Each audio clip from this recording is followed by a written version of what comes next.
রোজকার মতো সকাল সকাল ঘুম থেকে উঠে সমস্ত কাজ কমপ্লিট করে চলে এসেছিলাম রান্না করতে।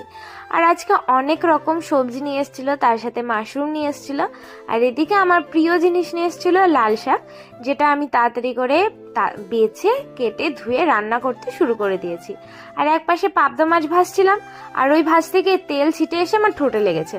তাই আমার বর ভালোবেসে আমার জন্য মিষ্টি এনে দিয়েছে। মিষ্টি খেতে খেতে আমার রান্নাও এদিকে কমপ্লিট হয়ে গেছে। তারপরে একটুখানি রেস্ট নিচ্ছিলাম, একটু জল খেয়ে নিলাম, কারণ আমাকে ডাক্তারে বলেছে রোজ 2 বোতল করে জল খেতে। যাই হোক, তারপরে স্নান টান করে পুজো দিয়ে চলে এসেছিলাম খাওয়া দাওয়া করতে। আবার সন্ধ্যাবেলা চলে গেছিলাম একটুখানি টিফিন বানাতে। ভাবলাম আজকে একটু গরম গরম চা আর বেগুনি করি, তো সেই বেগুনি করে নিয়ে চলে এসেছিলাম এখানে খেতে।